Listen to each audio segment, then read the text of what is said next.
satwa-satwa liar, Ya, burung, tuh. yang ada di tanah juga gitu loh, Iya. tikus tanah, biawak, ular, sorry ya.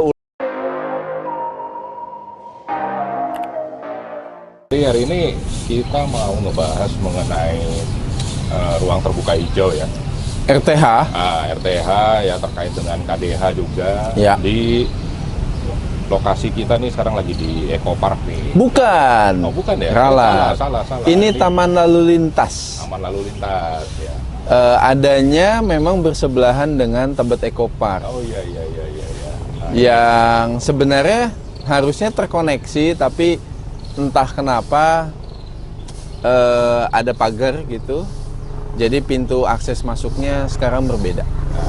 Ya, tak ada helikopter lewat. Ada helikopter lewat.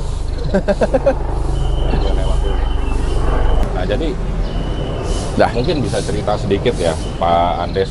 Pak Andes. Ya, itu adalah mengenai ruang terbuka hijau tuh di Jakarta tuh gimana ya problemnya ya, karena ini kan udah kadung tumbuh ya kotanya. Terus sementara kan kita pengen memperbanyak lagi nih ruang terbuka hijau nih, sekaligus sarana resapan, juga sarana untuk kegiatan masyarakat nih. Gitu. Gimana coba Pak Andes bisa cerita nih fenomena ini bagaimana? Sebenarnya bisa dilihat dari beberapa perspektif ya, misalnya dari perspektif lingkungan, dari perspektif desain, sama dari perspektif keadilan sosial. Nah, kalau dari definisi, sebenarnya kan ruang terbuka hijau itu bisa dimaknai secara berbeda. Bisa aja secara desain terbuka dimaknai sebagai ruang yang memang dia bukan indoor. Katakanlah mall nggak bisa dibilang ruang terbuka hijau gitu, walaupun ada pohon misalnya di dalam mall. Dia bentuknya relatif harusnya seperti taman terbuka, ada tanah, ada pohon gitu. Tapi terbuka juga bisa dimaknai sebagai sesuatu yang bisa dinikmati oleh siapa saja gitu. Jadi ruang terbuka hijau artinya juga adalah fasilitas berupa ruang hijau dalam pengertian ada taman dan ada pohon yang bisa diakses siapa saja gitu, tanpa ada kepentingan komersial katakanlah. Kita untuk duduk di sana harus beli cappuccino dulu, atau kita kalau mau masuk ke situ harus membership gitu. Katakanlah ini bedanya misalnya lapangan golf sama ruang terbuka hijau. Lapangan golf kan hijau, rumput, pohon, tapi kan kita harus jadi member atau jadi caddy gitu. Nggak bisa itu menjadi, menurutku ya itu nggak bisa termasuk dalam pemahaman ruang terbuka hijau. Dan ruang terbuka hijau itu salah satu harus punya syarat kemampuan meresapkan air ya. Sebenarnya ya itu jadi parameter yang menjadi ukuran gitu. Apakah dia ruang terbuka hijau yang baik atau tidak. Nah, ini menimbulkan ada beberapa yang kalau secara peta itu nampak seperti ruang terbuka hijau, tapi kenyataannya nggak sepenuhnya masuk gitu. Contoh, ada taman kota di Jakarta Barat gitu ya, yang berada di dalam mall gitu.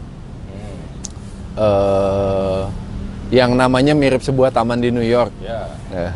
Itu kan di bawahnya basement. Parkir.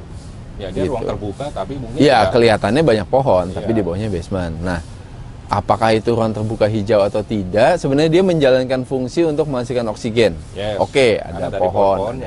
Tapi untuk resapannya kan menjadi pertanyaan. Apakah sebaik kalau memang tidak ada ruang gedung parkir di bawahnya? Ini kejadian di beberapa alun-alun juga ya. Ada beberapa alun-alun yang berubah karena supaya alun-alunnya itu ramai, akhirnya di bagian bawah alun-alun itu dijadikan tempat parkir. Ini terjadi di beberapa kota di Indonesia juga, nggak cuma di Jakarta gitu. Ya, tapi apakah itu sebagai suatu fenomena ya? Karena kita kebutuh ruang yang lebih luas lagi di secara publik, tapi space-nya udah nggak ada. Jadi akhirnya kita pakai ruang di kolong-kolong yang tadinya taman, bawahnya dijadiin basement misalnya seperti itu. Atau di kolong flyover dikasih tanaman. Apakah itu ruang terbuka hijau? Ya, Gitu. nah itu tumbuh nggak ya tanamannya ya? Tapi saya lihat tumbuh ya. Ada spesies yang memang tahan untuk nggak banyak cahaya kan, Ya. gitu. Tapi kan jadi pertanyaan, emang sebesar apa sih kemampuannya menghasilkan oksigen? Apakah sebaik yang tanaman terpapar sinar matahari misalnya? Ya, itu pasti ada risetnya sendiri. Harusnya bisa diukur kan? Ya, ada ahlinya juga itu pasti. Iya. Jadi kalau selama ini ruang terbuka hijau itu dilihatnya lebih dari aspek kuantitas, kayak berapa meter persegi atau berapa hektar atau berapa persentase dari ruang kota. Padahal menurutku yang lebih tepat itu justru parameter produktivitasnya. Iya. Karena berapa banyak oksigen yang bisa dihasilkan itu bisa diukur. Berapa banyak air hujan yang bisa diserap kembali ke tanah itu juga bisa diukur gitu. Ya, Maksudnya that's ada why hitungannya kan. Ini ya, KDH itu juga mensyaratkan bahwa bawahnya itu harus tidak terinterupsi oleh bangunan ya. Iya, tapi kan banyak tipu-tipu daya kan. Ya, itu teknis ya, mungkin itu gimana caranya. Kalau itu ya teman ya, memang idealnya kalau emang dia mau hijau ya untuk tujuan resapan ya dia harus meresap benar-benar ke tanah ya, nggak boleh diinterupsi lah intinya. Sementara ya kalau dia hijau di atas tapi kalau bawahnya basement ya itu boleh dibilang ya ruang terbuka aja. Tapi mungkin belum tentu tanda kutip hijau ya istilahnya, walaupun ada pohonnya ya gitu. Betul. Sebenarnya kebiasaan desain dalam skala kafling itu kelihatan pada akhirnya di skala kota. Jadi kalau di skala kafling, desainer, arsitek nih ya gitu, kadang ngedesain rumah dulu, baru sisanya menjadi RTH atau menjadi sesuatu yang taman hijau. Disisain lah ya. Jadi rumahnya dulu dibikin, baru halamannya ya udah yang nggak menjadi rumah itu dianggap sebagai sisa halaman. Padahal kan sebenarnya hubungannya itu sangat berkaitan ya. Baiknya mana yang terbuka dan mana yang menjadi bangunan itu sudah dipikirkan sejak awal gitu. Jadi kedudukannya setara. Malah kalau secara lingkungan lebih baik hijaunya dipikirin dulu, baru bangunan yang menjadi sisa gitu. Jadi apa yang tidak menjadi area hijau justru itu yang bisa dibangun. Bukan sebaliknya, apa yang mau dibangun lalu sisanya menjadi hijau gitu. Ya memang belakangan ini kan peraturan ya, Pergub ya kalau nggak salah itu juga lebih mengarahkan untuk mengejar ruang hijau ya. Jadi KLB-nya dibesarkan, dikasih pilihan supaya orang membangun secara vertikal, supaya ruang-ruang di lantai dasarnya bisa bermanfaat. KDB-nya dikecilin. KDB-nya dikecilin, betul. KDB itu adalah koefisien dasar bangunan, buat yang belum tahu. Itu ntar bisa lihat di video yang ini nih. Ya, KDB, KLB, KDH gitu, istilah-istilah itulah. Ya, betul. Jadi memang agak dilematis ya kalau kotanya udah berjalan, sementara kita mau tiba-tiba mau punya kebutuhan area resapan atau area terbuka hijau, itu memang mungkin cukup challenging ya, kotanya udah terbangun. Ya apakah mungkin bisa nggak suatu area yang padat penduduk istilahnya dirombak jadi rumah susun gitu supaya ruang terbukanya di tanah itu jadi banyak gitu ya kan. Nah itu kan yang banyak terjadi ya, cuma nah sekarang aku masuk ke perspektif keadilan sosial. Karena apa yang didesak untuk menjadi ruang terbuka hijau selama ini memang lebih banyak pelaksanaannya terjadi di yang ekonomi menengah bawah misalnya. Mereka dilihat, oh legal atau tidak statusnya, oh nggak punya bukti kepemilikan tanah, atau dibangunnya di atas zona hijau gitu, sehingga mereka harus digusur, dipindah ke hunian vertikal dengan dengan produknya adalah ruang terbuka hijaunya menjadi lebih besar. Tapi jarang sekali terjadi di yang menengah atas. Misalnya mall. Itu yang tadinya area terbuka hijaunya banyak ternyata bisa mendapatkan izin untuk dibangun gitu. Nah, pada akhirnya aspek keadilan sosial yang nggak terpenuhi ini menimbulkan perspektif atau sudut pandang yang agak negatif nih terhadap penegakan hukum atau upaya untuk meningkatkan ruang terbuka hijau. Jadi dirasanya oh ini menjadi alasan untuk melakukan penggusuran dan sebagainya. Padahal kan sebenarnya nggak cuma tentang itu ya. Kalau kita ngelihatnya ke aspek kualitas bukan ke aspek kuantitas dan semuanya bisa diukur, gimana dengan orang yang punya rooftop, misalnya ruko nih, atasnya kan beton. Kalau dia dipakai untuk sebagai roof garden misalnya, harusnya ada insentif ke sana.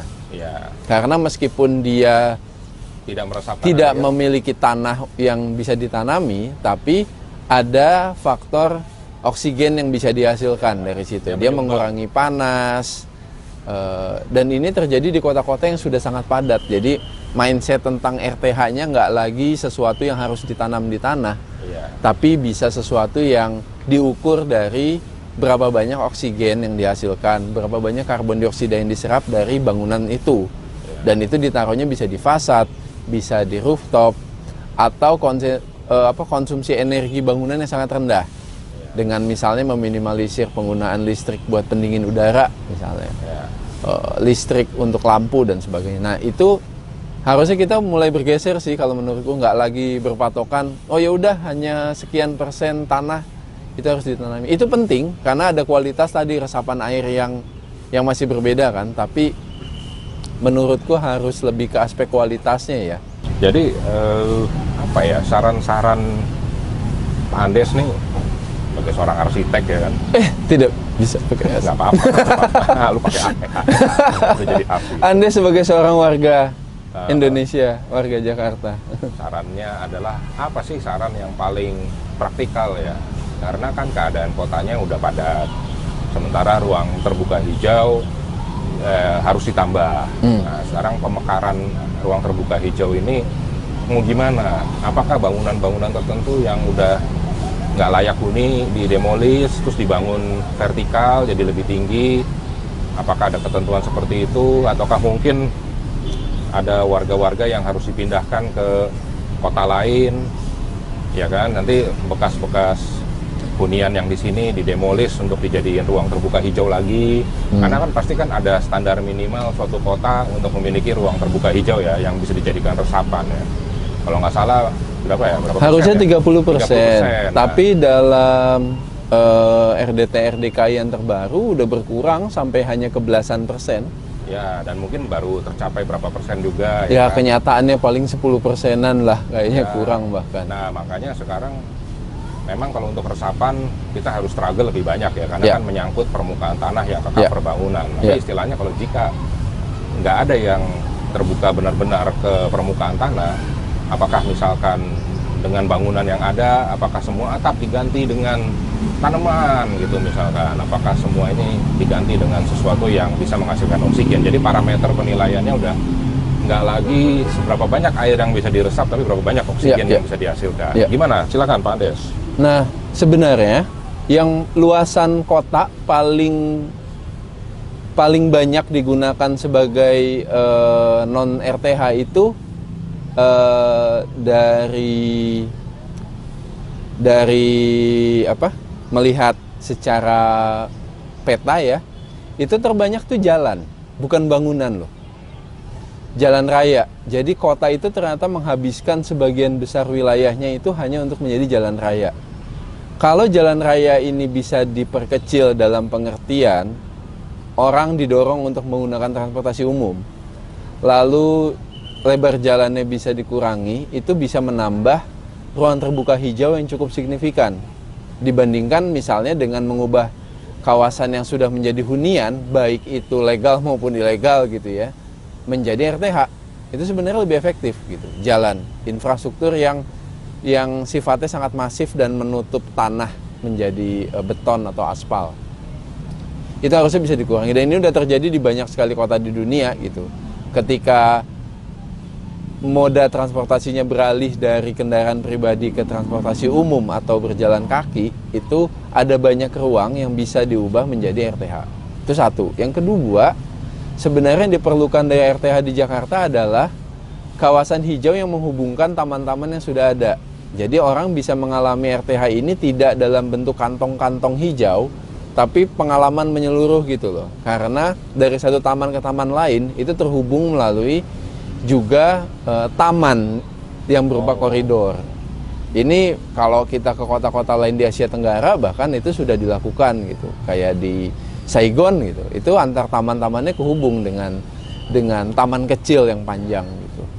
Jadi orang bisa berjalan dari satu taman ke taman yang lain terus-menerus dalam sebuah koridor hijau yang lebih menyenangkan dibandingkan kita hanya berfokus membuat taman-taman dalam kantong-kantong yang terpisah-pisah. Jadi istilahnya orang dari suatu taman ya atau ruang terbuka hijau yang satu dengan ruang terbuka hijau yang lain tuh bisa seamless ya rasanya. Iya, iya. Ini juga baik buat secara ekologi ya, karena kan spesies-spesies yang hidup di sana bisa jadi terhubung dengan spesies-spesies di kantong-kantong hijau lain. Oh, kalau di sana ini ya dilepasin aneka fauna ya. Iya, sebenarnya selalu mudah kok. Setiap kali ada ruang terbuka hijau di sebuah kota itu pasti jadi oase atau oasisnya bagi satwa-satwa liar, Ya, burung, tuh. yang ada di tanah juga gitu loh, Iya. tikus tanah, biawak, ular. Ular juga bagian dari ekosistem gitu. Banyak Betul. orang takut ya. Tapi ya memang ular, biawak itu mengendalikan populasi tikus katakanlah. Ketika predatornya hilang ya jangan heran tikusnya banyak gitu. Iya. Jadi nah ini taman-taman di Jakarta sebenarnya mulai ada perbaikan yang cukup signifikan sih, cukup Betul, baik betul. gitu, cukup menarik dan didesain dengan bagus, orang tertarik ke sana. Cuma Mulai berbenah ya. ya, cuma juga jangan kaget ketika antusiasme orang begitu banyak gitu. Ini kan kejadian di Betul, tempatnya betul. Kopakoa begitu. Jubel ya.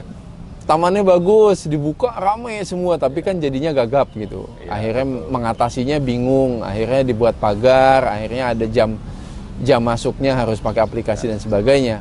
Ya itu bisa dievaluasi lah. Mungkin kalau tamannya makin banyak, makin lama, itu menjadi sesuatu yang wajar dan tidak lagi menimbulkan euforia berlebihan. Iya. Dan taman bisa dinikmati dengan wajar juga, dengan normal gitu. Sebenarnya fenomena taman ini udah hidup jalan duluan tuh di daerah Menteng. Taman Suropati, Situ Lembang itu kan Iya, harusnya selalu ya. rame ya, Iya, tapi iya. orang nggak membludak lagi gitu ya. Mungkin Iya. karena itu udah jalannya udah lama banget ya, gitu. Dan di selatan juga ada tuh Taman apa ya? Langsat. Langsat, ya Ya, kan. Terus Taman banyak pohonnya Langsat, juga gede-gede. Ada badan airnya juga, Betul, ada betul. kolamnya, ya kan.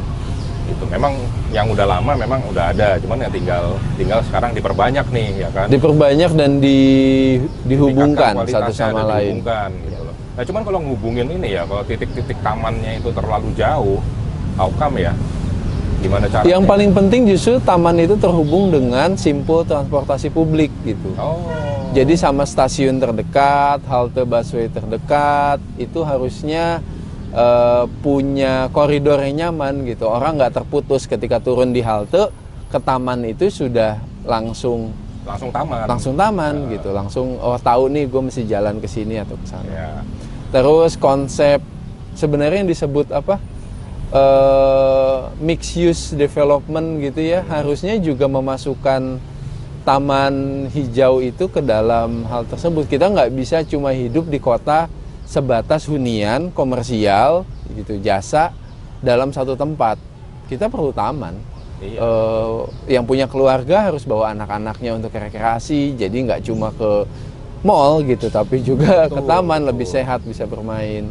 Kalau yang nggak punya keluarga, yang bujangan bisa pacaran di Ya, taman gitu. Istilahnya bisa gelar tikar lah ya. Lah iya, kan buat pacarannya juga jadinya murah. Iya. Ya, ini agak setengah curcol ya. Iya gitu. Karena kos pacaran di Masa area pacaran urban masih di kafe lagi, harganya mahal gitu. Mending di emang taman piknik. Biaya urban ini buat pelaku urban emang berat emang kadang-kadang ya. Ya kalau kita ngelihat kota-kota besar di dunia gitu ya, mereka juga beraktivitasnya di taman gitu. Betul. Memang sekarang problemnya tuh adalah ketika kota udah terlanjur tumbuh dan kita butuh merubah atau berbenah. Nah, itu kita berurusan dengan properti orang istilahnya ya kan. Ya. Istilahnya ya misalkan udah punya rumah di sini tiba-tiba diumumin, ya Anda harus pindah ke sana karena nih daerah sini mau dihijaukan. Wah, pasti ribut dulu tuh. Iya. Kan? Pasti berdebat dulu gitu. Nah, itu kan menjadi problem. Sementara Ya. kotanya butuh nih. Nah, ini kaitannya dengan apakah ada solusi seperti memindahkan sebagian populasi itu ke kota lain atau ada pemekaran kota di tempat lain gitu. Nah, itu ya. Kayaknya pemindahan selalu jadi alternatif yang paling sulit. Tapi Karena pasti itu sulit, menimbulkan ya. masalah keadilan sosial, menimbulkan masalah fungsi juga, repot lah. Tapi bukan berarti nggak mungkin gitu. Ya, Kalau memang nggak ada cara lain, ya itu bisa ditempuh dengan cara yang baik. Ada plus minus sebenarnya. Ya, tapi ada cara-cara yang lebih mudah tadi gitu loh, dengan tadi memanfaatkan area yang sebelumnya digunakan untuk transportasi pribadi, parkiran, jalan, itu bisa jadi taman sebenarnya. Betul, betul. Ya itu sih, akses itu tuh jadi penting sih kalau menurutku. Dan taman itu sebenarnya ruang demokrasi kan. Ya. Harusnya dia tidak, jadi banyak ruang kota yang bisa dinikmati tanpa harus dibedakan bahwa orang yang berasal dari status ekonomi tertentu punya hak-hak lebih gitu dibandingkan yang lain gitu. Jadi harus dinikmati sebagai ruang berdemokrasi juga.